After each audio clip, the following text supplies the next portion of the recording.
Hello there. I am so glad that you're here tonight because one of my very favorite people is joining me tonight. And he's so smart and he's got such a background in ufology as far as researching it, trying to find real backing for people's claims, trying to use scientific, not trying, using scientific method to do his research. He is a founding member of the Scientific Coalition on UAP Studies. I don't know if he's retired yet or not. We're going to ask him that when we get him in the studio because he just, for the longest time, he's just kept going. He's kind of like the Energizer bunny. He is always positive. He is always very concise, which is a good thing. And he is somebody who became my friend over all these years of talking to each other. And I'm so blessed by that. But I want y'all to meet Rich Hoffman. Hello. Hey, Kat, how are you? Good to see you and your buddy behind you there. Again. I know, right? I'm ever hopeful. So somebody's got to be moving those things that they keep dropping in the emails. And right. Well, it's always good to see you and be with you. I was looking forward to seeing you again, talking. Well, I just hate I can't come to Toronto. That's going to be one of the best conferences ever because, you've got such good speakers and getting to see the people that I, do know and get a chance to say something to. And I love Micah. Yeah, I started reading his books, believe it or not, aside from his other things. He's a writer and his books were just so fun. And I was like, when's the next one coming out? I'm getting ahead of you. You got to get it going, dude. But he really is. He's a very fun, very intelligent, very serious young man when he needs to be. And like you, a lot of fun when he doesn't. I'm so glad that he's hosting again. I mean, he's been hosting us for the last several years and stuff like that. I used to do it before that, but I'm glad he took over the reins on that because I had too many other things that I had to work with in running the conference. But this year, I'm not running it. I'm just supporting it and stuff like that. I'm not going to be up there myself. I'm going to actually be back in the background watching and making sure that things go well for the online people. And Robert's going to pick up the helm in terms of, being the conference lead for up there. He's doing a bang up job. And there's a lot of things that we're trying to get, going. We've only got, we're just about at a month away from July 24th through the 26th. And so there's a lot of things that are happening and happening at the last minute just to get things ready. But I'm excited. There's like 20 presenters. So, I mean, that's pretty incredible number of people. We've got, everybody from Chris Mellon to a lot of the people that are on even the SCU that are going to be there. It's a worldwide group of people, actually. There's people from all over the place that are coming and doing a presentation. So, and the focus on this one is kind of interesting. It's like, what's the role of the study of UAPs in relationship to science and government, and how do you get them to work cooperatively together? And so it's tackling a very challenging subject, if you would. And of course, the fact that we're holding it in Canada, it's going to help the Canadians as well to be able to get attention to this and stuff like that. So we're also very excited about the fact that we're having it up in Toronto. What is their government's outlook on this? Well, they're actually, in fact, we had meetings. I know that with some of their government people about this, because they had heard that there was this project that the United States government had, right? And so they were curious about, should we have something, and how do we work with them, and that type of thing. And so we encouraged and supported them to get involved, and I think for the most part they are involved. They're actually getting pretty engaged in the topic, a lot more than some other countries on the planet that aren't yet not on board with it. Yeah. But I would say that they're doing quite well. It's interesting that the UK has been lagging behind in that, and that yet they had that project early on, and of course Nick Pope was doing that, and but they kind of like have backed off, and they're not really doing anything pretty much with it. We're hoping that changes as well. I would think that because I do know, and I have spoken with Rendlesham investigators and experiencers, actually. Mm-hmm. And so I do know that the government there is well aware of activity that's happened on their turf, as it were. Oh, sure. Yeah. They're very aware of it, but it's whether they actually will stand up a project or stand up a team again and stuff like that we're encouraging, and actually, engaging their military to be able to cooperatively, send in videos, and we just don't see that. They're not doing that after they got out of it with, when of course Nick Pope left and stuff like that, but they wrote their report and they finished it. That just seems to be so short-sighted. Yeah, but it's really interesting. It's like look at us. We finally are getting traction in our political sphere. And so 2017 and the announcements that happened then have slowly opened up the doors to where you're starting to now get politicians willing to talk about it and also becoming educated in it. And and so it's a transitional process that requires a little bit of education.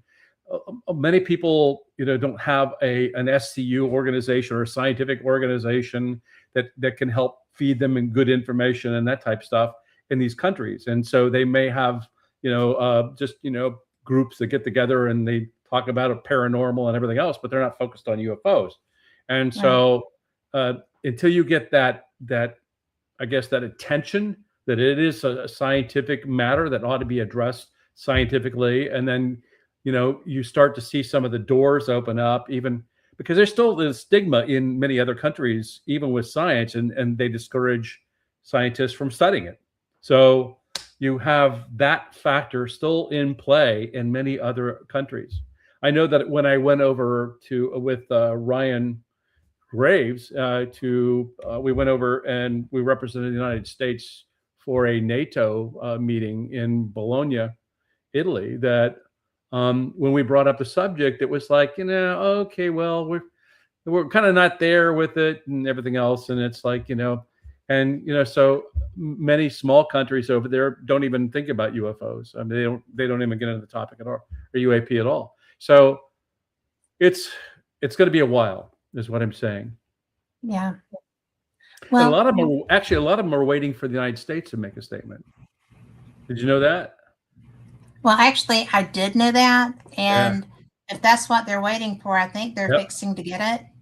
I think they've already got some of it because, I was, because, I am science-based, but I also have a bit of I'll go off the reservation a little bit, maybe a little bit, but I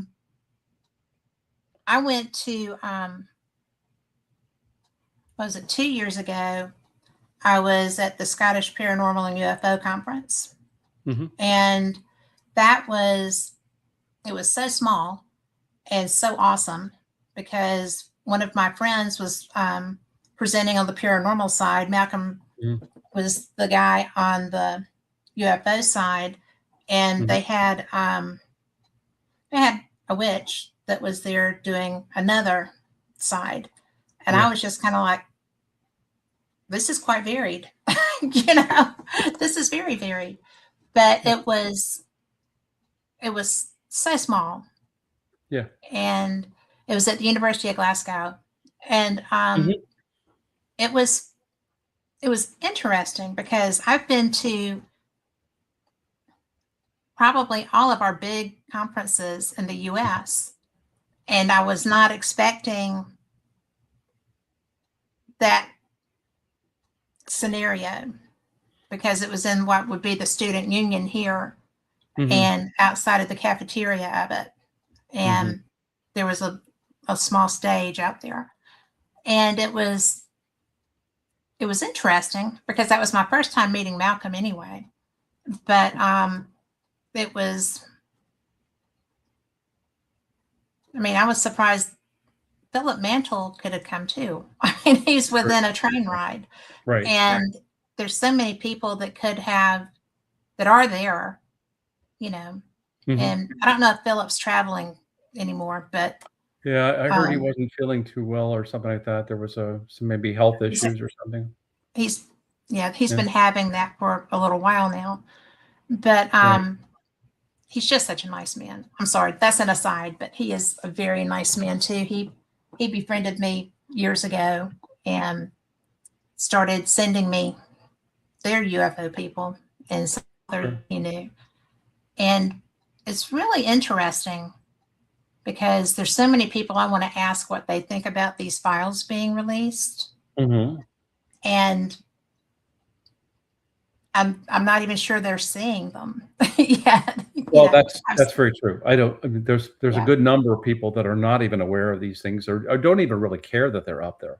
I would honestly tell you that the vast majority of my family has never really spent any time looking at the first video or anything of that, you know. And so, and I've got a lot of friends that don't bother to look at it. So, I mean, it's not, you know, if people are in fact, I'll get asked, you say, well, what do you think of that? I heard that they were out there. I've not seen any of them, you know, so they're asking me, you know, but they're not taking a look themselves. And so, you know, yet you have all of us who are just drooling for some of this information to come out that are just going ape crazy and looking at everything we can and hoping we'd find that little needle in a haystack and that type of thing. And it would open the doors or it would help to help us out in some respect. But I'll be perfectly honest with you. I mean, I've looked at the data and the trenches that were coming out and I'm disappointed in many respects. I think a lot of this, it's almost like, you know, clean out your drawers and let's just take anything that says the word UFO and throw it up on a site and there it is, right? And I can say I declared victory that I have been the wonderful person that's released all the files, right? You know, there's old stuff that we already knew that they're just repeating. There's you know, and we're not getting anything from that, really anything new from that. And if you look at even like, you know, the videos that they're throwing up there like left and right, they don't give you any data that you can work with. In fact, initially they weren't giving date. They weren't giving you, you know, they're not going to give you a location if it's military, right? So they're not going to give you that. They're not going to, you know, you can't look at the time of day. You can't look at a whole lot of other details like, okay, well, what kind of a camera was used to take and film this? What was the specific craft that it's, and so you can't do any analysis of that. And then they block out all the wonderful metadata that could help you understand that. And you know, it's just worthless. I'm saying that's what's so frustrating. Scientifically, it's worthless. And so we're saying you need, if you're going to really do this and want to declare transparency, then you need to be a little bit more upright and giving a little details. And you know, there are scientists out there that are willing to help them look at these videos, and I don't even think they're even getting to analyze all of them. There are some of them that are absolutely would be incredible if we had the data that we could look at and help them to understand what it is. And so we're trying to be able to break through that door and work with Arrow to be able to get them to share with us. And we're making some progress with that association to do that. But it's just a very difficult and challenging time. But again, it doesn't give the public, and they're telling the public, you make up your decisions now. You go and look at it. Well, they're all going to look at it and say, well, it's just a dot moving on a screen. I don't know when it was, where it was. And they're going to do the same thing, right? So I'm sorry, but I'm just kind of disappointed, you know, and that's just me hoping that we're going to get transparency true transparency, and we can actually get to something of value. As a civilian person that is an experiencer, I have seen these, and it's just so, I'm not like an abductee, to my knowledge, but it is interesting because, I've had a couple of shows where they were dropping them and I was picking them up, and just the ones that I thought you could ascertain that there was real movement. It was consistent movement. It wasn't like a fly moving, and, I'll put them up, and I've done at least two shows, right, Carl, on the stuff being dropped. And it's been some of it. In fact, Carl pulled up the one that was in Iraq that was not in the things that were dropped that Jeremy shows all the time. Mm-hmm.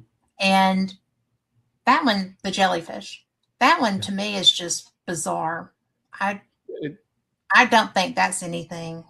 That's not a craft. I think that a lot of us believe that that's nothing more than bird droppings on the camera lens to be able to see that. Okay. And so, and that happens, by the way. You can have bird droppings from aircraft sitting on the ground, and anyway, but it's absolutely nothing like anything that we've ever had throughout history of UFO phenomena. So I mean, it's so bizarre. Yeah, it's so bizarre. I mean, but that's what they showed in Congress. I know. They took that. They took that to Congress. Congress should be able to see. They should not have to rely on Jeremy and George to bring their show to town to put this stuff out. No, they're congressmen. And the videos we analyze them to death for 2 years before we would come out and announce that here's something you ought to look at, right? Yeah. And you don't want to embarrass the Congress or anything like that. And politicians don't like to be embarrassed either. But if you came out and you showed that and you found that it was bird poop on a camera lens, I mean, does that help you scientifically? Does that help you as a politician? And the answer is no. So, if a congressman wants to be able to stand up and have a video, it should be analyzed to death before you show it. And I wouldn't be making any kind of claims about it, at all.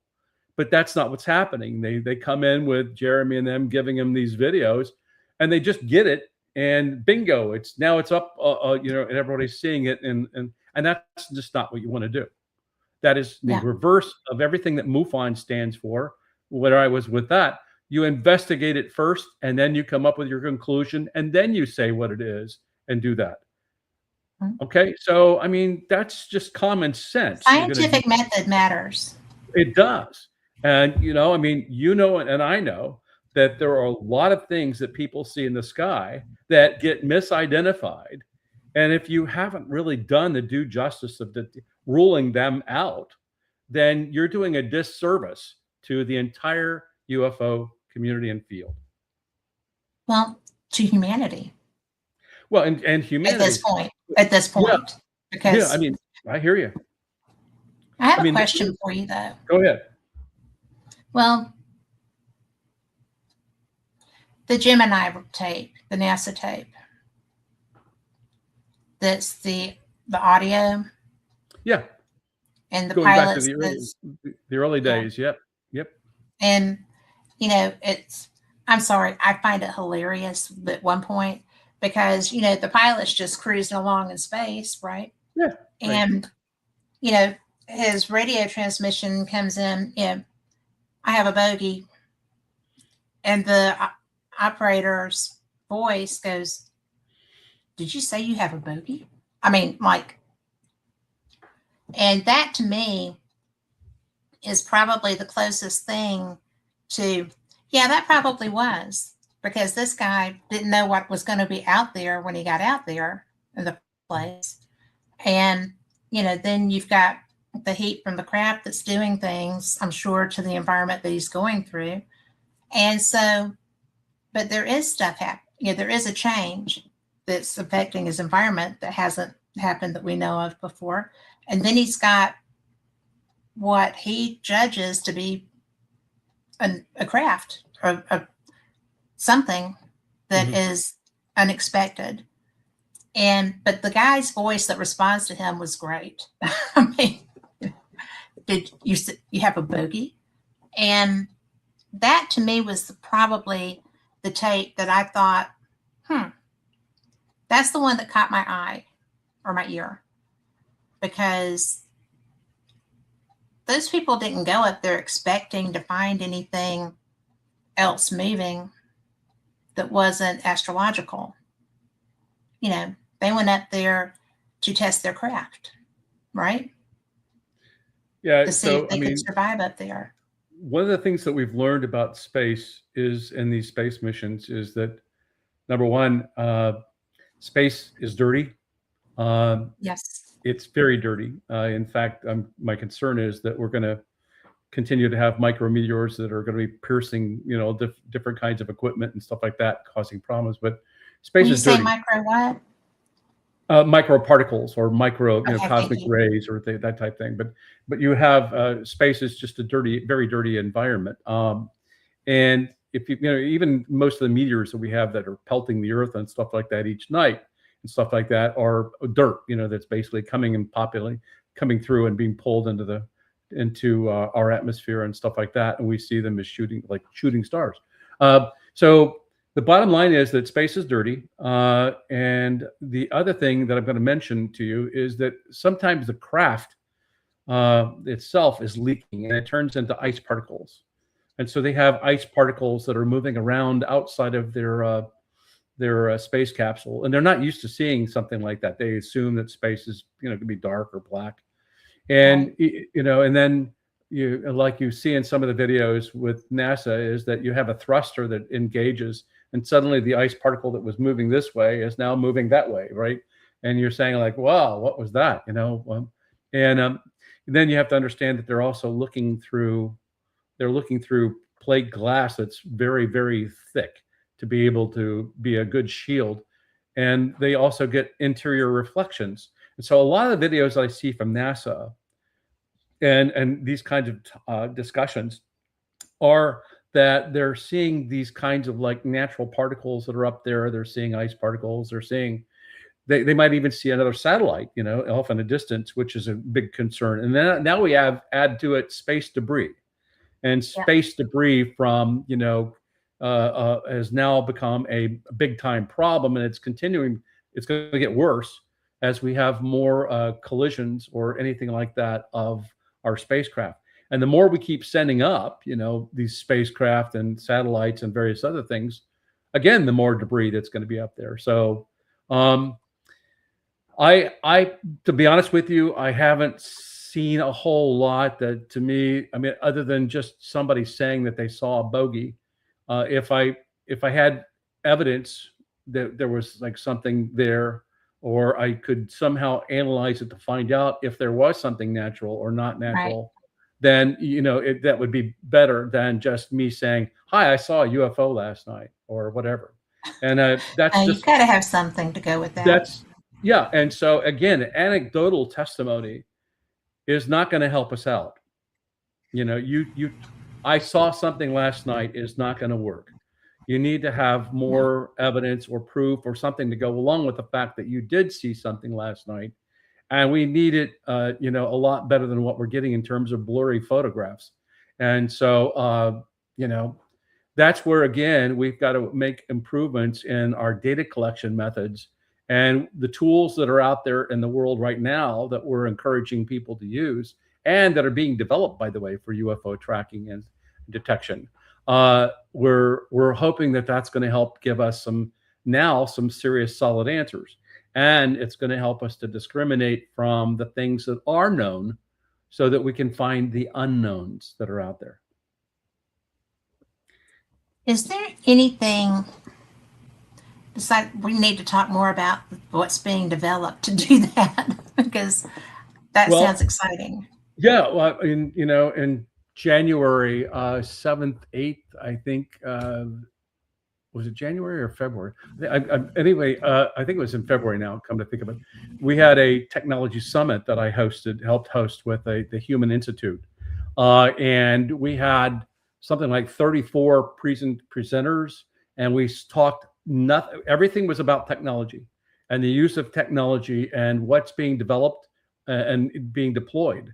You have the Tedesco brothers who have a probably $2 million vehicle that's equipped with all the incredible, well integrated kinds of technology, and that goes out and they deploy it. Now they've even got a boat. You have Sky 360, which is over in Europe, and they've got 360 units that are now looking up in the sky and tracking things. You have the UFODAP that Ron Olsch put together. That's also got a population of these things that are out there that are doing. So we're looking at everything from passive radar to looking at the objects in different parts of the electromagnetic spectrum. We're going to measure any signals, radiation, anything that's coming off of them. And so we're putting science on target with now elaborate equipment that's going to give scientists that want to have data to look at. And until Aero and them really truly look at how they're going to do that approach with a government, we're going to make up for it because we need to, because we want to get answers, and you're not going to get answers by just, again, anecdotal testimony. I saw a UFO last night. It's not going to get us anywhere. Blurry photographs that you take with a camera and motion tracking, and it's not going to work. And we want to see what they look like in infrared. We want to see what they look like in ultraviolet light. We want to see what they look in gamma radiation and detect that. And so that's what's going to give us some great information. Well, that's what it's all about. Because if you have, that's what it's about. Well, yeah, I mean, is that the same UAP DAP that Chris O'Brien developed? I don't know about the relationship with Chris O'Brien. No, I don't think that it is. I think this was Ron Olsch who developed the UFO-DAP. I think that you might be thinking of maybe MADAR. No, it was a DAP also. Anyway, I don't know. I just didn't know. Yeah. So bottom line is we've got now we have the cameras have developed to the point where they can actually now, like maybe even as much as 1,000 frames a second, you can actually send something. So now you can actually see that instantaneous takeoff of that object going at hypersonic velocity or something like that. And you'd be able to see all the images when you take a look at each frame of that movie. The only thing that I've seen and the only craft that I perceived as I had an up close and personal view of it. So it was like so weird. Have I told you about that? Yes, you did. Yes. I thought so. Incredible. But what really got me was the fact that it was so slow. It was like meandering. Mm-hmm. And I was expecting, well, it was meandering as it approached me. And I was on the phone with someone and was like, don't hang up, because I don't know what this is. And I don't want a lost time incident. So don't hang up. And if I'm not here, still don't hang up. But get somebody else's phone and call your dad. But it was just one of those moments in time that I knew that wasn't anything that I'd ever seen before, but it did look like a pie tin, but it was in a green cloud, like a storm cloud. Mm-hmm. And so I have seen that. And I know I wasn't asleep. I was laying in a hammock on the phone with my daughter. And that's why I was like, do not hang up, because I'm not moving. But, and it just went by and it came out of the cloud and went back in. So, and then and I kept thinking when it was coming out of the cloud, oh my God, I'm going to see somebody, and there was no window where there should have been a window. It was just still metal. And I thought, well, surely they've got the little, no, nothing like that happened. It was so bummer. But so I did have an experience with seeing something. And it was low. It was low. So let me ask you something, Kat. Let me ask you something. Did you have a camera? No. I was sitting in the hand. This is what happens to so many people. It's like it comes out of the blue. It's there in front of you, and they don't have a camera with them, or they don't even think about the camera that they've got maybe in their pocket. And so we don't really get good close-ups of a lot of these things because people are just in shock and paralyzed by what they're seeing, and they don't even think about getting out that camera where you have a close-up shot of an object that's directly. And that would have been. Yeah, I mean, it was just coming right behind my gazebo, down in the yard, and I was above the gazebo. There's so many missed opportunities. And thought it was a storm cloud. Yep. So, but yeah, that's what makes me so frustrated because, we walk around with these, $2,000 pieces of equipment in our pocket, and you don't think. Yeah. You just when I see things, I'm much faster to pull it out now. Sure. But and it was so frustrating because it was middle of the afternoon. There's nobody else on my street home except for the old people in the house next door to me, and they never go outside at that point. But so a couple weeks ago, I pulled into a gas station. It was a nice clear day, and I was like looking up, and I saw this like cluster of what maybe like look round things that were moving across the sky. And I'm going like, now what is that? And it no aircraft or nothing like that. It was just a round cluster of things, and it had some sort of like dangling thing. And I was like, what is that? And it was moving at a fairly good clip, across the sky. And I got my camera out. I took a video of it, and I followed it. I took several shots. I zoomed in on it and stuff like that. And just out of curiosity, I posted it up on my Facebook page. And a lot of people said, I said, well, what do you think that this is? Of course, I had deduced already what it was. It was the day that graduations were going on at the high school, and they released the graduation balloons. And the wind was just such that it was moving along at a really good clip. But, again, going back to the fact that many of the people that were around me, they didn't see it. I was the one that was like looking up because I'm the idiot always looking up. Yeah. Right. I want to see one. And so here's this set of balloons that are clustered together and stuff like that are going across the sky. And I thought, wow, that's pretty cool. Why don't we have that kind of clarity with all the UFO sightings or whatever like that? And, and again, it goes back to, maybe they don't have a newer camera, or, they don't have that camera with them or something of that nature. Well, my Nikon was in the house. And I didn't want to go in because I wanted to watch it. But yeah, exactly. And trying to get that thing out of where I keep it would have taken forever. So it's really funny when you read actually the reports from people, and I did this in MUFON. We had to look at all the reports to see if we could come up with the best cases each year. And so I'd be reading the reports. They all kind of started out the same way. And, well, I walked out to take the dog out and to smoke a cigarette. Yes, dog walkers and cigarette smokers. They all said the same kind of thing. It's like, oh my God, well, okay, but again, it's like I was walking outside, it's dark, and of course at nighttime, a light moving on a dark background is easily seen, where a dark object on a light background during the day is not as easily seen. We have aircraft flying over that nobody even sees or pays attention to. But boy, at night, you could say, well, what is that thing moving across? So that light moving there. So most of our reports tend to be more like at night and stuff like that, which then doesn't help us out with their cameras. Because their cameras it's too dark. and then it becomes a little dot of a light moving across this the screen. And then, we're not also good about holding the camera still. So it's moving around and jostling it and doing all kinds of stuff. And you're following this dot on a screen, and it's like, well, especially if they're excited, right? Yeah, exactly. Because it's like, oh.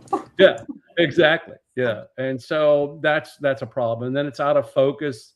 They focus on it and they try to, and it's out of focus or something like that. And, and then they see this, when it's out of focus, they say, oh, look, it changed into like an orb. No, it's because it's out of focus. Yes. Anyway, so we just don't have that camera equipment. Is not really going to even help us that much. It's that we need to get into these more precise and better tools, better cameras, better sensing devices that can actually detect these things and to throw everything at it. Yes. The ideal situation would be if we had what we call a nuclear honeypot out there. Just set an area and have a nuclear device sitting out there, and then have the entire perimeter filled with all the sensors and cameras in the world, because that they have a connection and interest in nuclear. So guess what? Just wait for one to come there and then film the heck out of it. Then you've got it. Exactly. Create the honeypot. And so. Well, you could just stick them up there at Minot. Yeah. Outside the fence. Yeah. Well, and you can go maybe on some of these areas where they're conducting the Navy missions and their exercises, because it's also popping up out there. So again, I think we just popping up a lot with the Navy.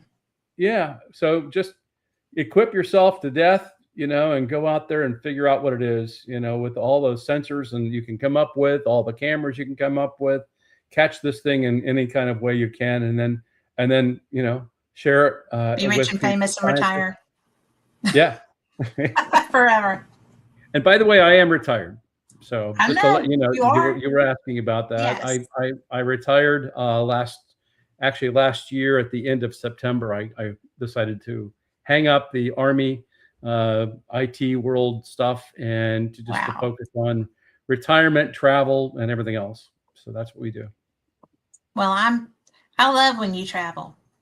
I go vicariously with y'all.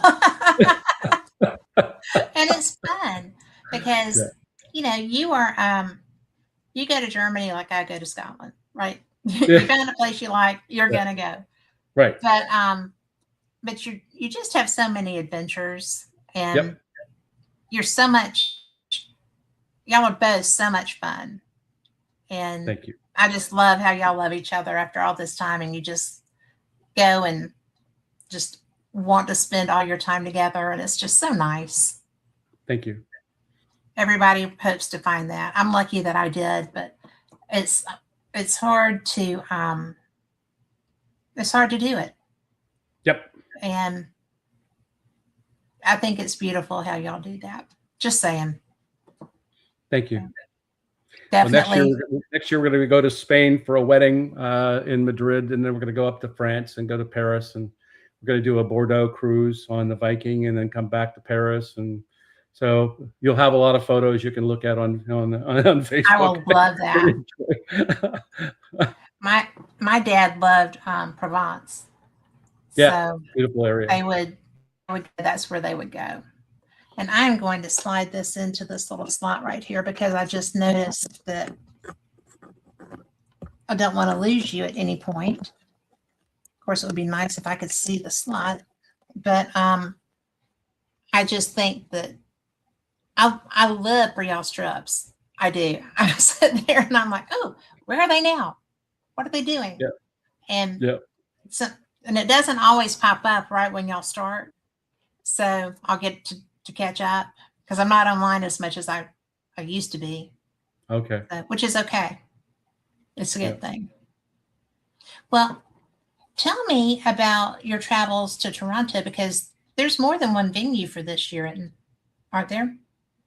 So what we're doing is we're having we're using two hotels. The Windsor Arm Hotel on Friday night is going to be for the dinner and the keynote, and that's with Christopher Mellon. He'll be presenting his address and helping to open up the conference in terms of again, the role of science, the role of government, and everything else in terms of studying UAP. So he's an excellent presenter to open up the whole thing. And then we're going to move over to the Marriott at Eaton Center for the next 2 days for the conference and stuff like that. So, and that we have also, we're doing a little bit different where we're going to have to get more speakers and more things through. We've got these things called lightning rounds, and I don't know if you're familiar with that. Yes. So we're going to have a number of sessions that are going to be lightning rounds where you're going to have like very little 15-minute kind of like, or whatever kind of presentations on different topics. And so we'll be able to even get more, covered in terms of things that are going on. And so we got several of those, and we got of course, our networking session that we do with people online and in the place itself. And then we have panels, which we're going to be talking about, and and a lot of different things. Again, the role of government, we'll be talking about with a panel and wanting to see what they have to say and to get their ideas on this. You have Doug Bittner is going to go. He's been going through and reanalyzing the Aguadilla video, which we're excited about because we want to hear. We're trying to get you had a situation where we came out with we didn't know what the heck the object was. It was just very odd that it looks like it's going in the water and then coming out of the water and everything. And then you have Arrow that came out and said, well, that's thermal crossover, and we don't necessarily accept that that's the explanation for it. And so he's going to do justice to be able to help look at it and then talk about what he found on that. But we also have, a number of other people are talking. Oh, I didn't know. We talked about, countries that were coming online. Japan is now coming online with actual official study. I didn't know if you knew that or not. So no, now Japan is actually launching a legitimate study of the subject of UAP. So we're also very excited about that. That is exciting. Yeah. So all good things. The topics we're going to be covering every aspect of this phenomenon practically. I mean, it's just going to be incredible to watch and to hear from these people. Steve Gruhl is going to be again talking about the. I don't know if you know Beatrice Villarreal, but she's the Swedish astronomer that published papers recently about these things called transients that they were finding in plates, old plates from basically out in, I think it was like the Pan stars plates, and those are from again astronomy plates that were back in the early days. And she found these things called transients, which you'll take a look at a star pattern or something like that, and here's a dot that doesn't belong there. What is that dot? And these are pre-Sputnik days, so it's not like satellites. Oh. Not like anything that you can think of, but yet in these photographic plates, you're seeing lots of objects that are up there that are reflecting light or maybe emitting light. We don't know, but ultimately they are showing up in these things and they don't belong there. And then you look at, the next plate and it's the object is not there. And you took the, so it's like, there's been a number of scientific papers that they've been putting together, and Steve's going to be talking about, again, that aspect of what he's been doing. And so we're, again, a lot of different conversations about different aspects of this phenomena that it's going to be a great conference. I encourage people to get signed up for it. This is going to be a great conference. The video aspect, the coming in to the conference, via technology. Yeah. I've had to do that, and it's a great way to get the information. And and you can make friends while you're in those chats. And are you going to be using the same programs? Yeah, we're using the Huva tool, which Huva is really one of the leading conference tools out there. So it's not like you're sitting on a Zoom call. You're actually out there engaging people, and you're having a lot of networking kinds of things you can do, and you're connecting with people, sharing my photographs with somebody else, and So it's very much a networking kind of thing, and it's a great tool. So we've continued to use that tool for the conference. Well, I just hate that that's going to be how I'm doing this one, but it is. And I'm going to tell you, if I can figure that out, you can figure that out because it is the information that you can glean from the people that are in the chats watching this lecture with you, yep, as well as the information being presented. It's just amazing. And the groups are so diverse yep. that you never know who's going to be watching with you. And yep. I think that's fun. Because and the questions are also very, very good. Yes, they are. The audience questions we get are just like, wow, these are some incredible, deep thinking kinds of things. And so, let's have that too. So again, it's going to be, we get a really good audience of really exceptionally good people. And it's just, a lot of people have been raving about this conference for a long time, and we're just wanting to keep that going, and making it the best we can, and see if we can continue to improve on it. So that's why we moving it to Toronto is like, wow, that's a major city, international city, and and so that's really good. We're excited. Well, I'm just glad it's not in New York. So, yeah. I mean, I love New York. Mm-hmm. But I don't like it so much right this red hot minute. Yeah. The crime has gotten a little bit strong. And yeah. No, I hear you. Even in Midtown. So it's I think Toronto, the first time I went there, I was in 7th grade going into 8th grade. And my dad took me, he had a conference, and I just got to kind of roam the city. He showed me how to first, where to go. But it was just so beautiful and clean, and just truly an international city. And that's when the Vietnamese boat people were coming over, and oh, sure. So I got to meet a bunch of those people just in town, because we were right across from the city hall. And it was just cool. That's a great city to host something like what you're bringing. Yep. Beautiful, clean, good people. What more can you ask for? Yeah, exactly. I mean, and good facilities. Great facilities. Yep. So, well, what does this is going to sound weird. Okay. I have never heard Chris Mellon speak as far as presenting information. I've seen him on television. I have heard him. He was discussing the security aspects, but I didn't get, to get in a position to ask questions or anything like that. And I caught the tail end. But other than being a huge advocate for getting this information out, what is your favorite part about what he's going to be bringing to this? Well, I think that, number one, he's already played in the government. So number one, he's got that understanding, and he's probably been, and he's worked into, he was a deputy assistant secretary for defense for intelligence. I'm sure that some of those things are engaging, even, the Canadian government and stuff like that.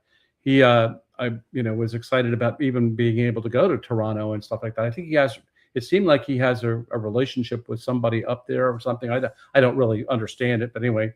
But so I think, for somebody as prestigious as him to be coming in very level-headed, to being able to talk about the phenomena, it's going to help set the tone for the conference in the context of encouraging the government of Canada to continue to pursue it and get engaged.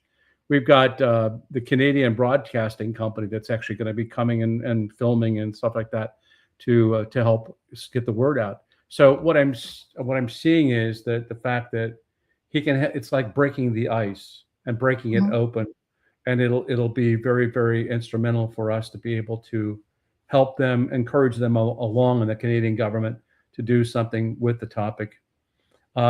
Chris Rutkowski, I don't know if you know Chris or not, but Chris is going to be one of those speakers. And I've been for years pushing for him to speak. And he'll be able to speak to the Canadian reports that come in, because he's been doing a great job of collecting all those reports and getting that back out in his annual report that he typically does. So I'm excited about the fact that Chris is going to be speaking as well. And, you know, I'm just glad that we're going to be able to now get to talk to a lot of there's a lot of different kinds of splits in terms, like you pointed out in Glasgow, in terms of, you know, the understanding of the UFO. There's not a solidified group. I mean, there is a MUFON representative there. You have Chris that's doing something, but there's no overarching SCU up there. And so maybe this might be a spearhead to being able to get some sort of, like, you know, a formal scientific group that can be put together to be able to help with that. So that's why we're hopeful for that. Well, I'm hopeful for that too, because there's a lot of activity there. Yeah. I mean, and people, they're very different people. They just kind of take it for granted because that's their outlook on just about everything. Yeah, and without a doubt. Yep. You know, so I don't know if and there's so much open space. There's so much dark sky. Yeah, and, without a doubt. Yep. There's a lot of sky. So it's a great place to, if there is going to be something, that would be a great place to see it. Sure. I mean, you would be able to be aware of it better. And, you know, there needs to be more SCUs, right? I mean, I know that the speaker and the membership and the researchers are international. Sure. And that's one of the best things about SCU is the diversity of experiences and thought and, you know, disciplines. And it's part of what makes it such an excellent organization. But it needs to be replicated. It needs to be like chapters in different places. It's you're absolutely spot on, right? And again, that's where we're trying to be able to grow that kind of like thing in other countries. We have a Latin American advisor that is connecting some of the dots and people up in different Latin American countries. We have an advisor for Europe in UK. And he's helping getting us connected to different countries over in Europe. And so if we can, you know, expand this out to where we're actually, you know, doing this kind of thing in other countries as well, then it's going to just only help us. And it's going to help them focus with, again, their politicians and getting them on target to being able to help feed the information. This is a global phenomenon. It is. And there's no reason why we haven't got global traction in terms of, you know, reports, studies, and everything else. And so let's make that happen. And that's where we want to go. I would never bet against you. So, or anyone that's involved in this. You know, the reputation of SCU is so strong. It's not just the conferences, the public face or whatever, but the science side, the people that are doing the technical work. When the young woman that was, I can't remember her name. She was very nervous. She was doing her presentation from her apartment. She was very young. And was that the previous conference that you were talking about, or what? It was, I think, 2 years ago. Okay, we had the lady from Israel that was. She wasn't Israeli, I don't think. Okay. She may have been. I may be wrong. I've been wrong a time or two. But so we also have Laura Domine. Domine is she was talking about Project Galileo, the Galileo project. Yes. Is that it? Yeah, I love Laura her. is a young gal that she's now actually moved and left the United States, and she's over actually in Japan. So she's helping us on those connections with Japan.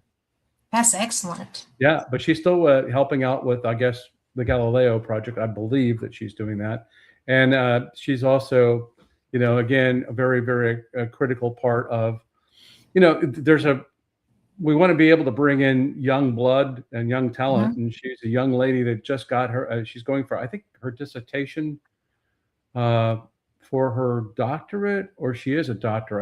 I can't remember now. But anyway, bottom line is that she is a very talented woman. And we are just excited as all get out to be able to have that young talent that's willing to tackle this. And so we need more of that, by the way.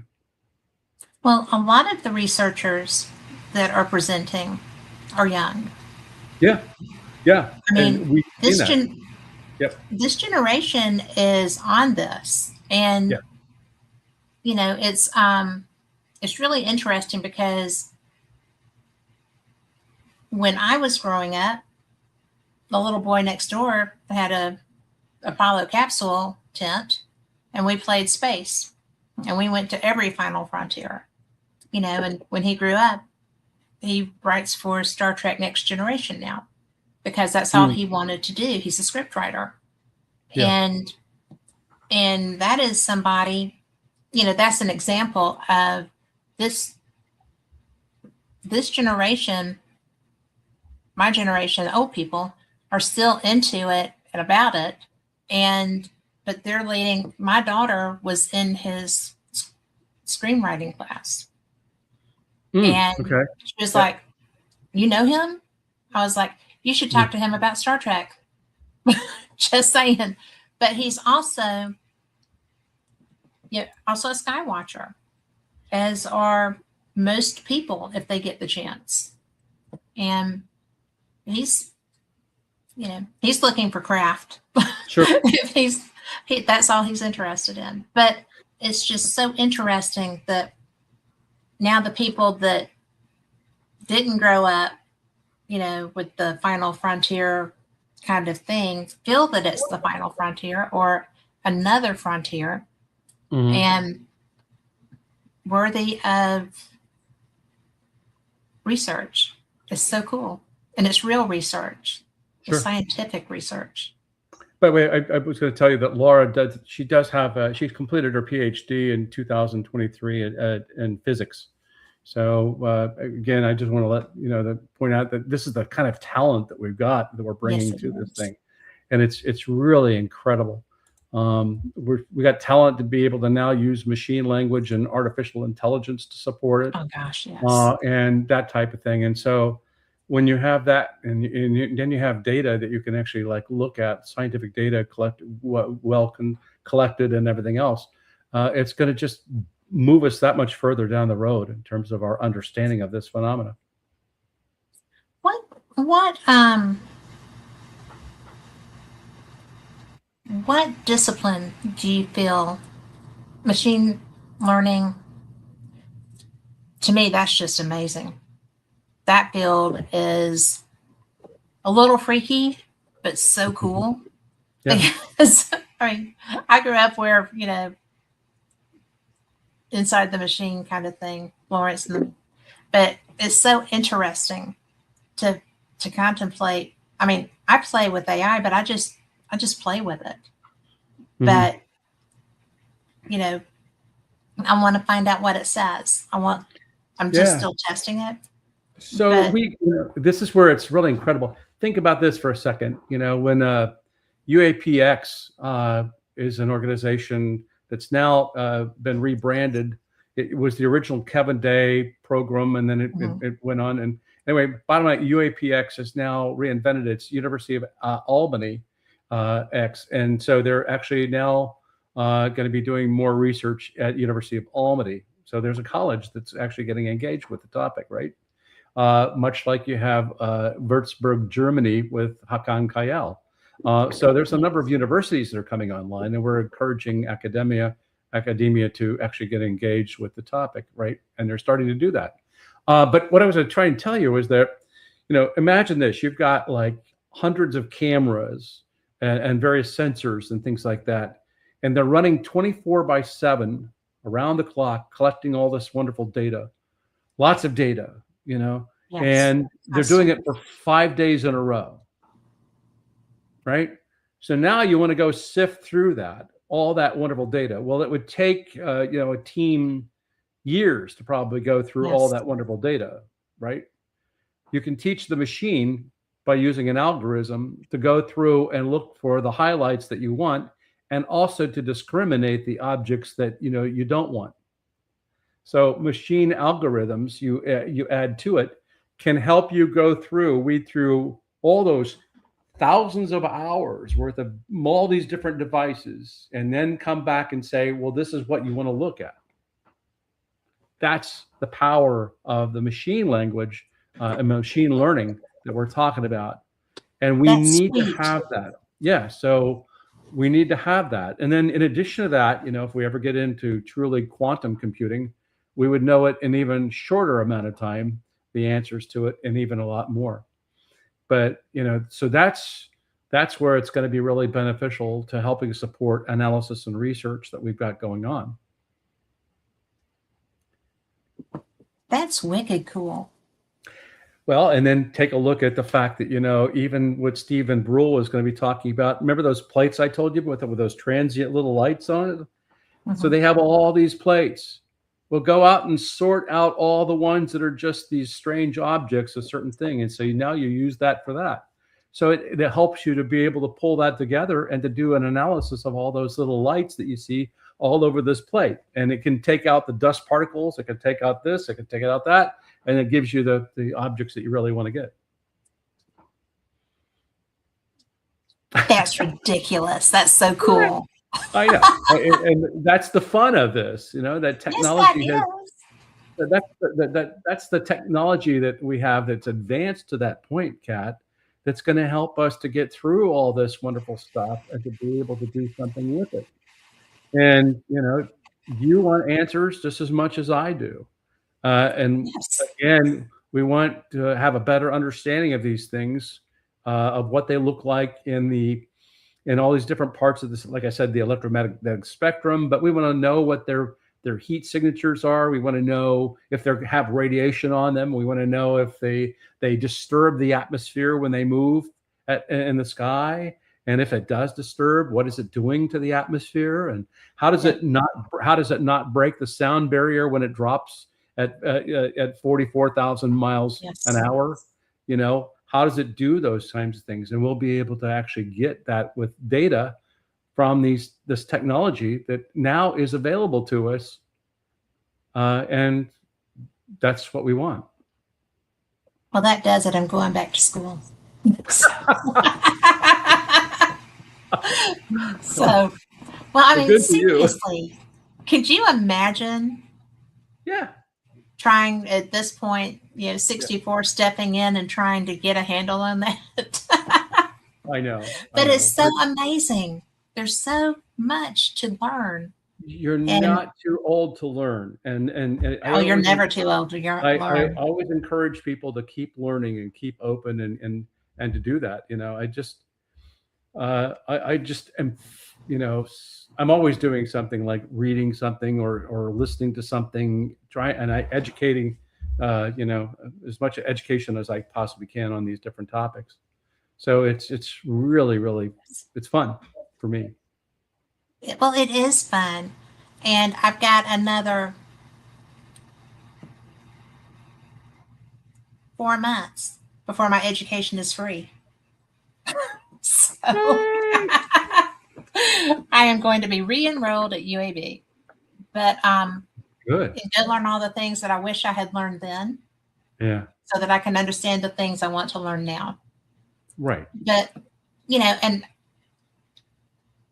it's such a big deal because and in all seriousness, I saw some things on the videos that they did drop because I love that stuff. And,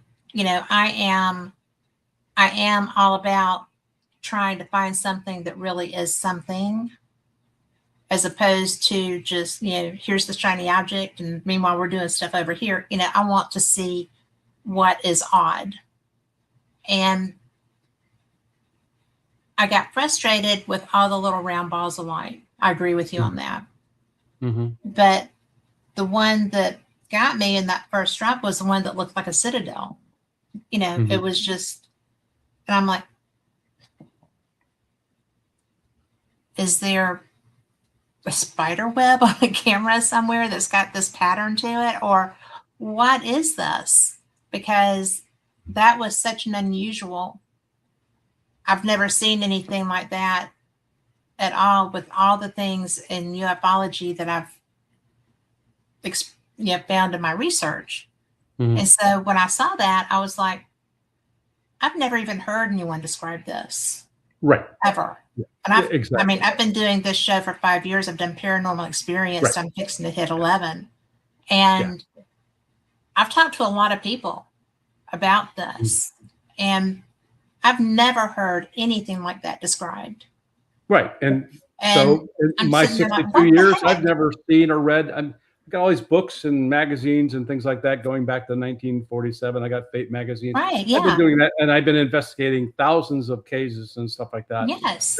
There's never anything that's like that. So, I mean, that's why it's like a one-off, and it's got to have a rational, logical explanation to it, that it's not a UFO as we know them, right? Right. So, well, and it just bounced. Yeah. Like a balloon. I mean, the motion was not like a mechanical motion. Yeah. And I didn't think it was. But that one kind of took me by surprise. I didn't anticipate that being a thing. Yep. But there were some that the ones that were flying around the windmills, I was like, that looks like Amsterdam. I mean, where is this? But, but it did look like something in the North Sea. And I guess they're around everywhere now. But it was so interesting to see the things that, there were too many of those that were dodging in between and stuff. And I've never seen that many. I've never seen a cluster of lights, So now I'm nosy about what that was. It looked like it was just interesting. But it's so sad that the documents aren't dropping with the videos, that it would be nice to have the reports that came with those. Right, exactly. And have them matched together. Precisely. And because I understand what you're saying about there's no metadata. There's no information other than that. On some of the videos, you can barely see the object because they got it all blacked out. There's a big that's block, very annoying. Block here, block there, and you see a little light moving through these big blocks. And it's like, and that's where the metadata is, the altitudes and everything else. Right. And that's just ridiculous. Yes, it is. I don't see where that would be. No. Yeah. Yeah. Well, I'm with you. Latin lunge, I can understand, but not height and, right, altitudes and such. But and temperatures and, it's very annoying. But they didn't ask me, darn it. So I would have been pushy. We're certainly talking about it and trying to get them to at least work with us or work with academia and stuff like that to be able to actually look at the data, and we can maybe help them to be able to sort through this, because we've had way more experience that they have. And and you probably got higher clearances, a lot of you. Yeah. So there you go. I mean, if we can make that happen, that would be good. What are the odds, do you think? Well, I think it's pretty good actually now, because we're talking about what they actually, we're looking into building what they call a CRADA. A CRADA is a cooperative research and development agreement that you have with the military and, let's say, a university or a group of scientists. Okay. And so we're looking at establishing a CRADA, and they're being a little bit receptive to that. And we're hoping that will continue, and we can do that where we can now talk more between each other and help them out in terms of just the sheer volume of things that they're getting. And then in addition to that, we learn, they learn. It's a great relationship. The University of Alabama Huntsville has a good CRADA with the Defense Department, and so they pass over all kinds of like things between the two organizations here, and it's good. So we're hopeful that we can get this thing called a CRADA through as well. Wow, that would be so handy. Sure would. For both groups. Yep, exactly. Because obviously, I'm sorry. No, I was going to tell you, have you heard about the fact that I guess Avi Loeb and a number of people are going to be now forming a UAP council, scientific council? I don't know if you heard that or not, but there's. I haven't. It's been in the news here the last several days anyway, and stuff like that. That apparently now there's this the possibility of some sort of a UFO scientific council, and they've mentioned a number of scientists that are going to be supporting that. I think that they were a little bit premature in making the announcement, by the way, and they're kind of like not talking about it too much now. But anyway, the idea was that it would be that they would have access to, these scientists would have access to the ODNI information as well as ARRO's information. And so there's Dr. Matthew Shadegas, I think he was listed as being on that council. You have Tim Gallaudet as part of that council. That's a good member. I'm sorry? That would be a good member. Yeah, and so you have him, and he would be on helping with the USO aspects. But yes, again, it's just to be able to help the government get educated, and also having some of our top scientists, if you would, in the field that have got experience with this to help them out and to do a better job of getting information. So we're trying maybe understanding what they're getting. Yeah. You have to understand that the government, I don't know how to put it, most of the, while everybody believes that there's a secret government, and if you watch the movie that's Disclosure Day, there's like this contractor that is out there running the whole thing and everything else, and the government is ignorant of the contractor and all it's doing and everything else, and so consequently, you've got this just ignorance about the entire, what are we doing with it? Well, we don't even know. The government's so big, the military's so big, we have no idea who's on first, who's on second, and we can't get in. I don't know who's on third. Yeah. Yeah, and I don't know who's on third. So you have that whole thing going on. Well, part of it is the fact that much of what we've been trying to do is educate the politicians who are wanting to go after this, and get them up to speed, letting them know what's going on, and then hopefully they're getting the message out with their other politicians and stuff like that to be able to help us, to make progress with this. But there are so many, as you very well know, that there are so many distractions in the world right now.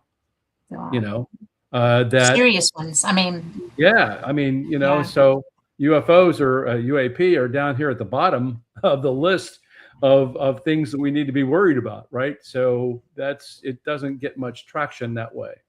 And of course, we would like to see it more traction and more visible. But again, things like the Strait of Hormuz and the world stuff that's going on right now, and the economy and everything else, it's way more important, and politicians are focused on that. Let's see, I can't hear you all of a sudden.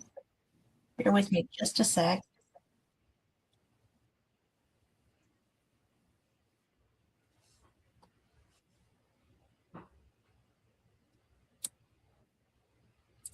I lost my connection on this. Give me a second. I'm sorry. It's okay.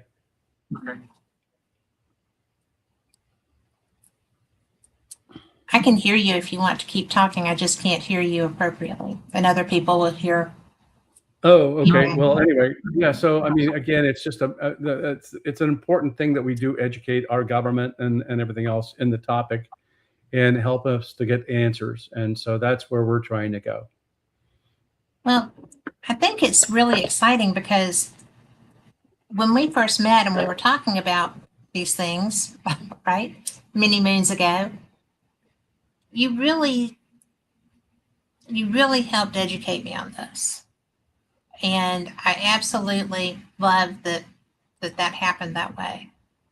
And to the point that you got me to where it's like, why don't you join us? Which was like my thrill of my career here. I mean, I loved it, and it's just so much fun. And I'm so blessed to be able to do that. And I'm really proud of that too, just so you know. But I think it's such an important thing for people to know that this group is out here doing all these things and moving forward. And now you're doing more than as far as I'm aware, you're doing more than has ever been done on this topic. I'm right? Yeah, we're writing scientific papers like nothing, like tomorrow. Oh my gosh, I bet you are right now. And we're holding meetings and we're researching all kinds of topics and stuff like that. And so, we're finally getting that traction. When the Condon report came out, it basically just shut down all scientific study. And it wasn't until 2017 when you started to see the fact that there was some credible organization that was doing this, and it opened the doors for a lot of universities and people in universities who were in the closet before to now come out and say that I'm going to do this, and so we're now regaining that. We're coming out of the dark ages is what we're doing, and so we're coming out of the dark ages, and now we can talk about it openly. We can discuss it. We don't have to hide. We're able to engage other scientists. They're listening now, and they're willing to explore it. And so all the doors are opening up right now. And now with politicians talking about it, again, it's to another level where, wait a minute, there's going to be potential funding you can get for this type of thing. Yes, you can. And there's more universities coming online that are doing it now. So, if we can continue that pattern, we're going to be able to make much better progress. And these scientific papers that we're writing are just mind-boggling with the information that they're coming out with. And we publish those out up on our website. The ones we do, yes. We're making them completely transparent, and anybody can go up and read them. And we want that, and we're getting things in journals now, which we couldn't do before. And so, it's just amazing. It's a great time for me, after 62 years of being in this phenomena, to actually now see this happening, and to know that back in the early days when I was talking with J. Allen Hynek in Dayton, Ohio, that, he would have loved having no doubt what we're doing now. I mean, he wanted that. And it was just trying to push to get scientists to engage in this and treat it seriously was a challenge for him at that time. My God, he'd be rolling over in his grave with excitement now, knowing the fact that we've got this stuff going on. And so I feel that I've helped to try to encourage that by my role over the 62 years. Yes. And I'm glad to see all that coming to fruition. And so it's very validating, and I feel very, very happy to be where I'm at right now. Well, I think it's very exciting. I don't even know how you're sitting still. I really don't, because you can't see my legs. That would be great. It's just so interesting. I mean, that's funny. I love that. It really is. But, it is that exciting. It is a real deal, big time thing. And when I sit there and I look at people and I'm like, why aren't you snoopy dancing? Why don't you know what's being reported? Why don't you know what's happening here? And people are like, oh, well, I really don't have time. It's like, you have to have time. This is a big, hairy deal. And, and we may not like the limitations on what's released, right? But by jingo, people are releasing stuff. And that's astounding. Yeah. I find that to be astounding because I'm so used to,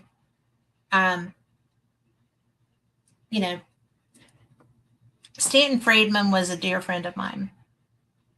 And he would harumph every time that we would talk about some of this stuff. And, it would be like, well, we're trying to get this released. We're trying to get this out. He participated in that citizens hearing with a lot of other people that was just done in DC, and it caught not enough attention. There, citizens hearing on disclosure. And that there were some names involved with that. Were you part of that? No, I wasn't. Huh? But to me, it was just kind of a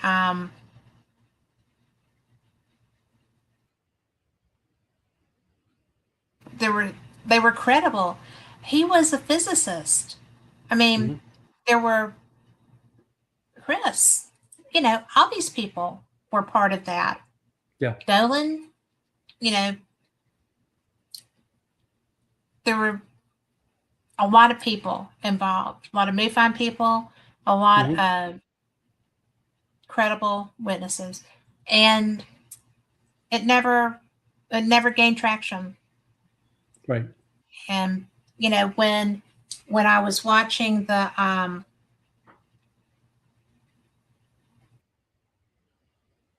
first hearing with the pilots, and I was just like, listen to them.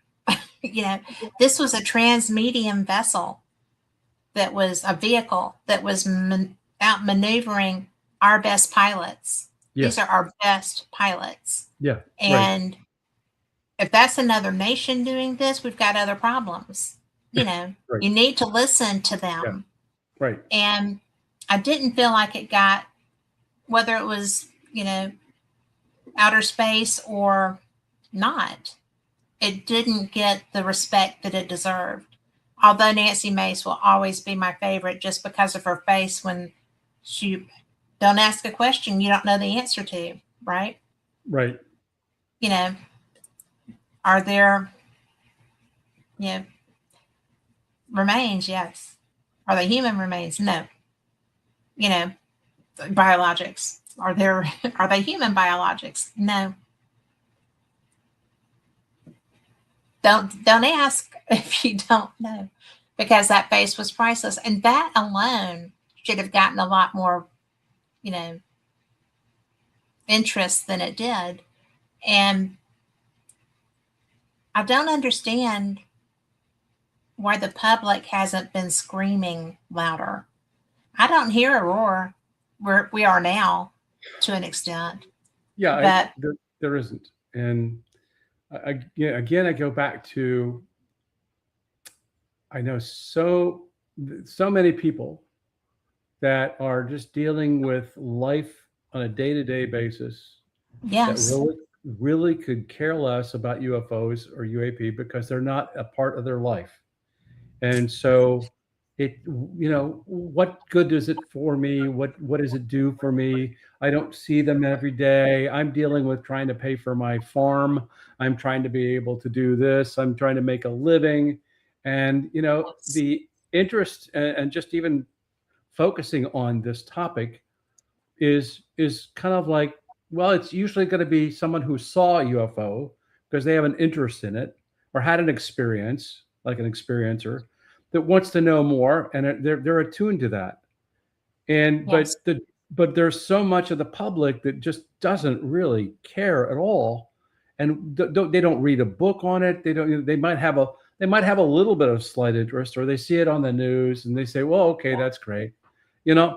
I didn't have an interest in it when I first heard it either. And it wasn't until I learned that there was a project up the road for me in Dayton, Ohio called Project Blue Book that was studying that now got me interested in it. But I was told to do a report on it, and I bombed it and got a D, and so, I mean. Did you really get a D? I got a D on my report. Yeah. I mean, I just almost flunked it, I mean, but so. And look at me. It's like I'm 62 years later, I'm still in it, but immersed, as it were. And by the way, I went back, and I don't know if I told you this story, but I went back and actually presented to the teacher's class years later. And he was grateful for the fact that I came back. Of course, I was all over the news and everything else in the city of Dayton, being a ufologist and stuff like that, and on TV and radio shows. And anyway, I came back and delivered a presentation to his class. I said, now, can I change my D? I mean, did I do any better? He said, well, it's too late for that. I think I heard that. But you got an A+ on this one. Anyway, that's what happened. It's a fun thing, and anyway, some people have fun with it. Some people don't. Some people just don't care. And, we just need to get more people that do care to really focus in on and see what we can learn. And that's what we're trying to do. Well, you're doing a good job. Thank you. So, and the people, like I said, the people in Europe who are getting involved with SCU, it's such, I mean, it really is global. It is. Y'all have taken this and just run wide open with it. Yep. And I love that. Yeah. The challenges we have sometimes are the fact that we have language challenges and stuff like that. And of course, now there's tools to be able to do translations and stuff like that. So that's also beneficial. In fact, AI is now going to be helping to do some of the translations and stuff like that, and so we will be able to get smarter, better, and start talking to people all over the planet, and they'll be able to understand us, and we can start talking about those objects. But until we've had that, we've not been able to engage very well or very effectively. And I think that's going to change now. Well, I think it already is. Yeah, it is. I mean, it's, yes, I think it's fun. I'm sorry. I'm thrilled. I am thrilled with where this field is right now, because there's, it's catching everybody's ear. And I'm going to tell you, this is going to sound weird. And, the whole drone situation that we had earlier, that got people looking up. Yeah. And I think I think it got people's minds opened a little bit, because the possibilities of what that could be were going from yin to yang with the theories, right? And it was so funny, because people that would never have approached the UFO topic were like, well, they're drones the size of a car. What? And and then there are reports in England of underwater vehicles coming through the channel and stuff like that. There are, I think, 3 of those that I heard. And I'm like, well, you've heard of USOs, right? They don't just fly. But it was interesting that people were like, oh my goodness. And I felt bad, because people were tripping out, and I have always said that Orson Welles, War of the Worlds was a test balloon back in the day, and humanity failed that. And that, I feel, is why they're so afraid of the topic going public, or have been so afraid of the topic going public, because of the reaction that they got just to a radio program about that happening in Henry, in a small environment, right? Right. And so I think that when people didn't trip out about the drones, I feel like that might have been a second try. And I mean, it's an out there possibility, but after that, we've started having like open gates almost. And outside of this conference, everything else that I've contact, and UFO Congress is not doing it anymore, but when I've been there, other conferences have had a strong woo aspect. And I say woo, but an unscientific approach. There are some scientists that go, but primarily it's experiencer based. Right. And right. The thing about SCU is that it's not so much experiencer based. We're looking for the science. We want that side. Yeah. And they are tied together, but the experiencer needs to be supported by science. Right. Because otherwise, I've seen them be patted on the head and, oh, that's nice. Thank you for, stopping by. So this needs to happen for the experiencers as well as just getting answers, I feel. Precisely.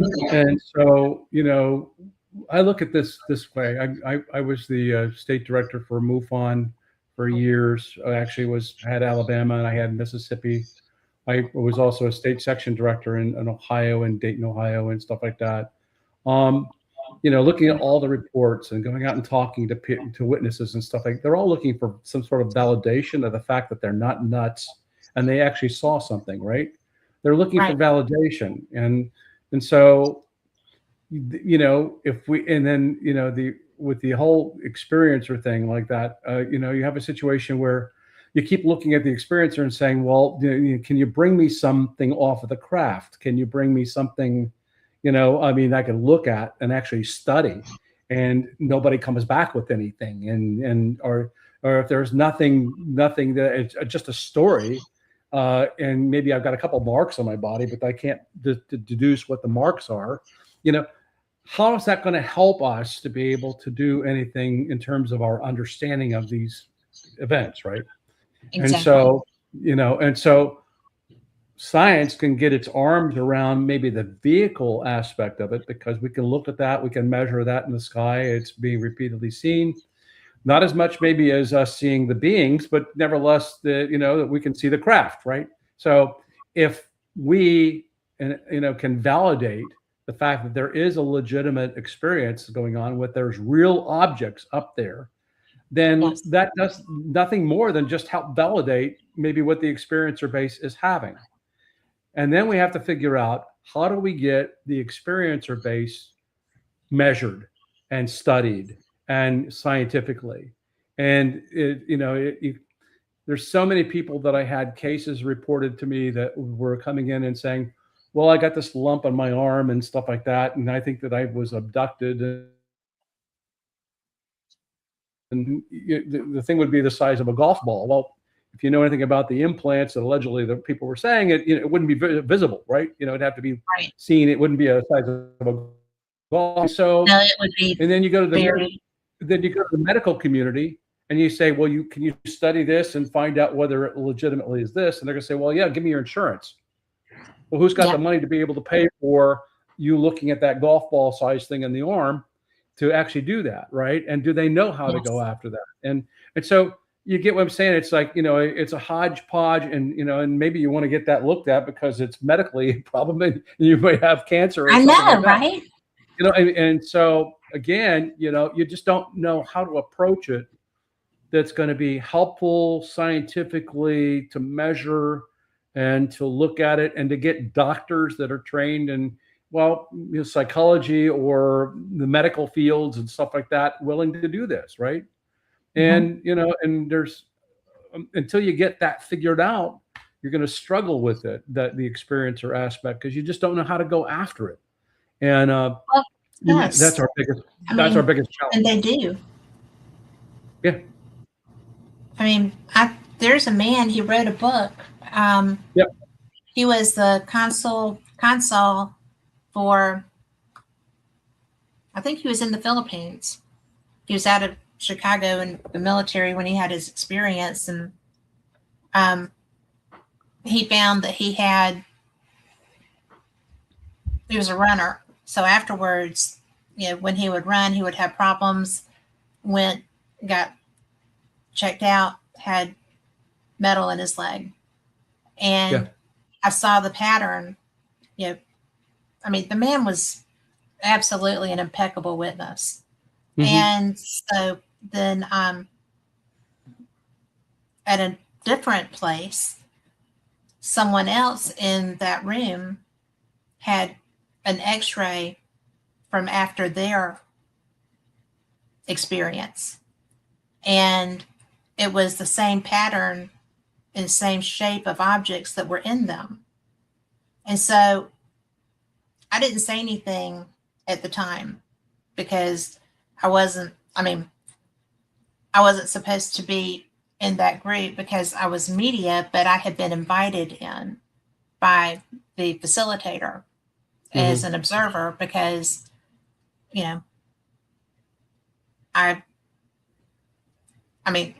there's a reason I didn't let my daughter hang that phone up when I was seeing that, right? Yeah. Because I did not want to be a statistic and somebody think I was a fruit.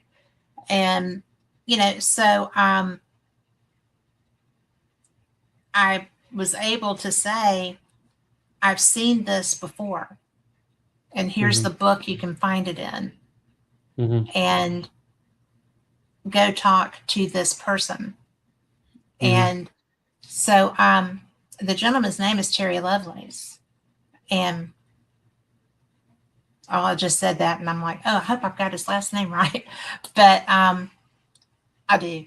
But it was just such an interesting thing to see that. And so now, how are you going to go and get them the support that they need? Because now you have two people, completely separate walks of life, completely different areas of the globe, who are walking around with the same experience and implant of some type. And, we have to find ways to document that. We have to find, I'm with you on that, and are you working with the medical community? I'm not, but we do have, because we're so broad, because we have like over 400 scientists. We got everybody from medical doctors to psychologists to you name it, and I'm sure that they're engaging. And I'm personally not, but I'm hoping that they are. And I mean, we've been encouraging that as much as we can. So, I don't know if I'm going to be presenting now to the Colorado MUFON in March. With Katie Page? I'm sorry?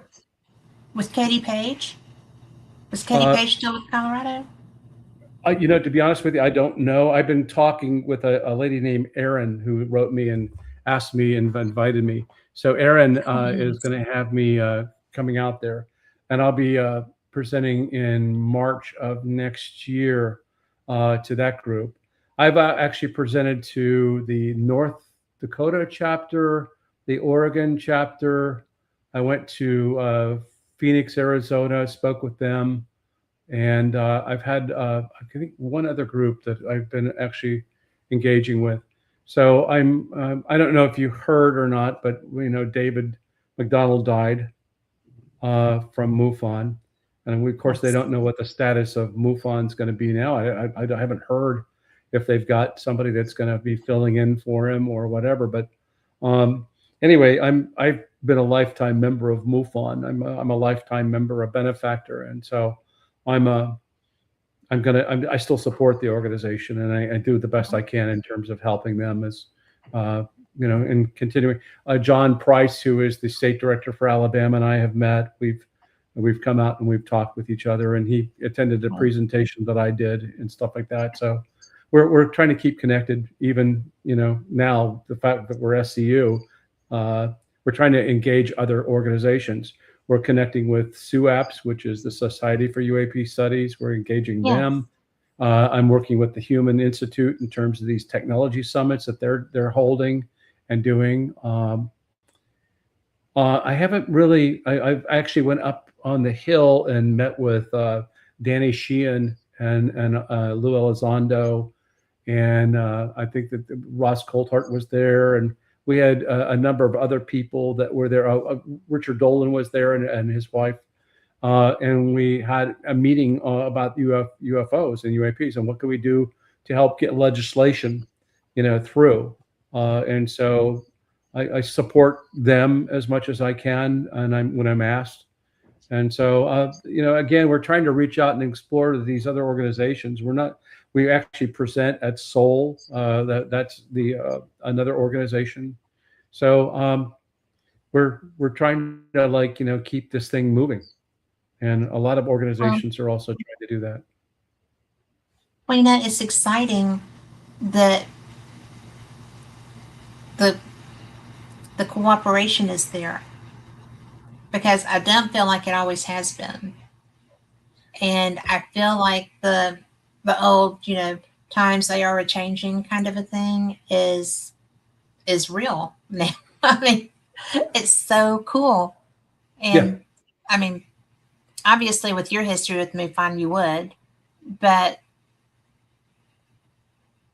that's one of the things that I love about this organization is all of y'all's background that takes you into other realms that, mutual interests and trying to find answers on different things that all relate. And I just think that, I don't know, I just think it's awesome. Have I mentioned I like SCU? Maybe a little bit. So I do. Well, we do appreciate it, Kat, and I appreciate you big time. And it has been fun to watch the education of Kat happen over the years. I like to see her light bulb going off and saying, "Oh, well, wait a minute, I didn't think about that. I didn't know about that." And I know, and you're such a good teacher. Well, thank you. So, I was a teacher, by the way. And you still are. I still am. You're still very good at this. Exactly. Well, I did have good friends who have helped me through this topic over the years. And I have been, before I started doing Fate, I do another show, Paranormal Experienced, as well. And I've always covered everything anomalous, and because it interests me. And I figured if it interests me, it'll interest my listeners. So right now, my daughter-in-law is undergoing cancer treatment, so I can't do my Wednesday shows because I'm the support person taking care of children. And it's tough to do that show with the 5-month-old in the background. But but she's doing well with her treatments, so it's pretty good. But I have guest hosts right now, so it's all ghosts and paranormal, not just my idea of paranormal is anything anomalous, and there's this kind of there's a lot we just don't understand. There is the paranormal exists. I mean, it does. I mean, I've experienced it. There are things out there we just don't understand yet, and I guess it's just being open to the fact that we ought to look into some of these things and actually take an interest in it, and to be open-minded enough to be able to willing to say, I'm just like you. I'm interested in this. Okay, well, follow your passion and follow that interest to see where it takes you. And that's kind of like what I did. I became, passionate about the subject of UFOs, and I just followed that UFO thing as long as I have, and to see where it would take me. What's it going to do?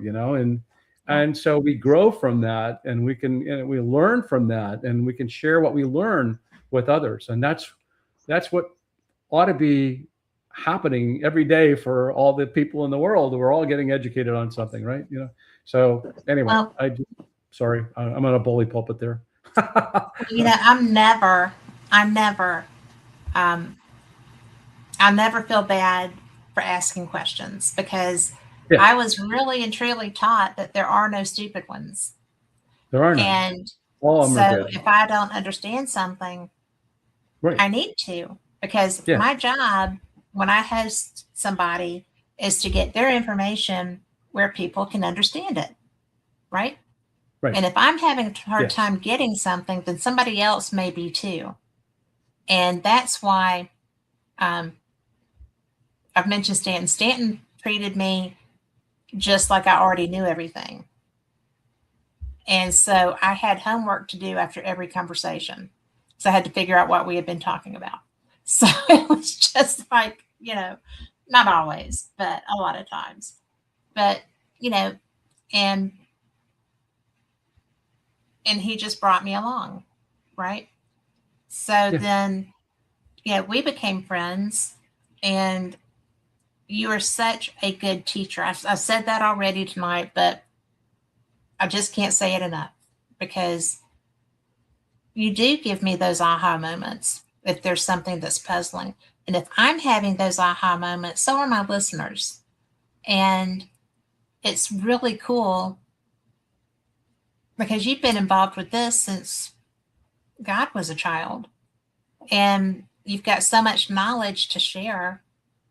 And, the organization, it's so involved, from the physics and the aerodynamics and how is this working and what do we do? And, and you hold my feet to the fire if I'm like with the comet, right? Well, there is nothing here. This is a comet. And I'm like, Ivy says it's not a comet. So I was just like, I don't know what to say. I respect everybody here. But because I look at it through different filters than you do. And you were right. So it was a lot of fun. And whereas I will go off the rails a little bit to that side, you always rein me back in. And the conversation gets right back on task. And you're like, we need documentation before we say this. And I'm like, but this is so interesting. It's not proven. And people need that. Yeah, they do. Because how many times have you seen people on this topic go down the garden path? Yeah. And we need answers. We need solid, researched answers. And that's what you're doing. And it's such a big deal. Yeah, I watched your eyes light up when I told you the fact that comets and things like that are moving along create radio signals, and you can pick that up. Yeah, you were like, what? I didn't know that. I had no idea. Yeah, exactly. There's a lot of stuff that we were talking about relevant to that to the comet, that I was like, get out of town. I think I said get out of town about the radio signals, but but it was just like, there's so much to this. And I'm so blessed to be able to do my shows, because that is where I get educated. And now I can ask better questions. I can understand the answers better. I can present it to my listeners or people that come up to me after the shows to talk if I go to a conference somewhere. I mean, because I go to paranormal conferences as well as SCU, which is, I got to tell you, it's my favorite. But, and I've been to other UFO conferences that are more on the woo side, big ones. I mean, big and small. The smallest one was in Scotland, but it was awesome. But, it's just so interesting because you make me treat those different. You don't make me. The knowledge that you have given me makes me treat those differently because I look for different things now. Good. I will always participate with the experiencer groups because those people are really affected, and they are not necessarily part of the equation with what SCU is trying to do. Although, we talked about that y'all are looking at that too. But it's really hard to take that down a science path, I feel. It is. It's more of a. It's much more difficult and much more complex because there are there's so many things that we don't. Like we talk about consciousness, we don't even understand what that is. And so you always see people saying, "Well, UFOs are about consciousness." Well, you're taking one unknown and you're comparing it against another unknown, and that's not what you do in science. You don't take an unknown and we have to find the construct behind that unknown. Yeah. And so, I mean, and the human is just an incredibly complex thing to understand. You have beliefs and things and experiences that are different from me, that are different from somebody else, that are different from somebody. And so if we talk about our beliefs and what we think, then we could go down any kind of path, and we could go, for days. And and a lot of us are storytellers. And so storytelling has been a great tradition, but, where do you go with that from a science standpoint? And then you're struggling because storytelling is not going to get you further down. Especially if everybody's got their own unique story and different story, right? And so, everybody does. How do you determine something? Whether it's real or not, or whether it has certain attributes. And the fact that you have people that are telling stories is important because you find out that they're having these experiences around the globe, right? That's good. People, yes. So now what you do is you apply observation and science to that to be able to help now get an understanding of why is it that people around the globe are having those experiences, and what are they doing, and what are they seeing? And they all say, well, I saw a disc-shaped object, or I saw a sphere, or I saw this, I saw a purple cloud, and this thing came out of it, and stuff like that. And so you're trying to look at those things and realizing that, I remember doing an investigation on a case where I had 30 people drawing a picture of what they saw, and they all drew something different. And I'm going well, which one of these is the real object? Well, to them, it was all real. I mean, what they drew was real. So now you have 30 different drawings of what people saw, and you're going okay, so somewhere in the middle, maybe there's some grain of understanding that we can get from it. The fact that it had a red light here, or it had a white light there, or something of that nature. But 30 people, it's really, and maybe not, and everybody's not an artist either. But that's what we had to deal with back in the day. It was just crude drawings that people could do, and but you're trying to get an understanding of the phenomena, and you just can't do it from 30 different viewpoints, I guess, if you would. I'll always point this out, the fact that my wife has better hearing than I do. And so guess what? She can hear things and I can't hear them. Some people have better vision than others, and some people have a better memory, than others, and then, so you take all that human variation thing into account when you're doing this investigation of this phenomena. And that's where it becomes challenging, because if I had maybe if everybody had the same kind of camera, we might be able to see the same kind of information, but we don't, and so anyway, You know what I'm getting at, Kat. So it's very important. It's very important that we get that stuff, a better understanding from a multi-sensory kind of like experience, like many sensors that are looking at it and looking at different ways and different parts and listening to it. You know, I always point out the fact that, you know, that the objects are always reported silently. You know, they're moved silently away. I didn't hear a sound. Okay, well, not every case, but I mean, a good number of them are all, I didn't hear any sound. And I always point out the fact, well, it's maybe making sounds, but it's above the human hearing level, or it's below that, and we just can't hear it, right? So how about if we get equipment that can listen to it below human hearing and above human hearing and find out if it's really making sounds or not, right? So again, you're applying science to this thing to be able to get better answers.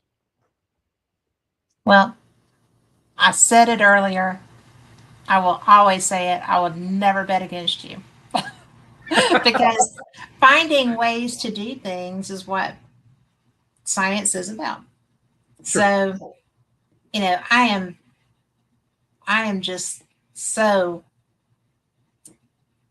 I don't know. I think this has been one of our best conversations. I have loved this. And I'm so blown away because I always learn. But I do agree that it has to match. You have to find a way to find the core. There's a core there that's not coming through in the witness statements, conversations, if they're having the same experience, but you have to find out how. You know, right. I mean, it's just part of it, but we are about out of time. I can't believe we're about out of time. It was me going on that rambling way to get around to my point. Sorry about that. But no problem. You know, I just think that I'm so glad that we met and that we're friends, because I've learned so much. And you give me a lot of aha moments, and thank you for that. You're welcome. You can imagine how many aha moments that I've had. Well, they're good though. They help you cross that line. It does. You know, for everybody listening, for everybody in chat, thank you so much, because, you know, y'all are the reason that we do these shows. And Rich's information to me is so important. I mean, check out Scientific Coalition on UAP Studies. Yep. It's based out of Huntsville, but it's a global organization. And Rich has been involved with it from the get-go. He's an original. And you can check him out online too. Grab him on Facebook. He's a good guy to talk to, and he has a lot of information. The SCU also has a Facebook page. And their conference is in Toronto next month. So go to explorescu.org. Yes. Go to explorescu.org. And I actually wrote that down to say that. So sorry. And register and, you know, get up there and attend to it. You can do it virtually. You can do it virtually. It's like maybe $75, and you can watch this thing up to 3 months, as many times as you want, each presentation. And all of our other conferences are all up on YouTube, where we put all the presenters up there, and you can go watch us there on YouTube. So, and you want to. Thanks, Kat. And you want to. They're good presentations. And so thank you, my friend, for being here. I appreciate you so much. And for everyone listening, I appreciate y'all too. Be sure and come back next week. We always have a good show, and I will be posting it. So, and thank you, Always in Timeout. I love that. I love that name, because I've lived that. But anyway, thank you so much. See you next week. Same cat time, same cat channel. And y'all be blessed. Good night.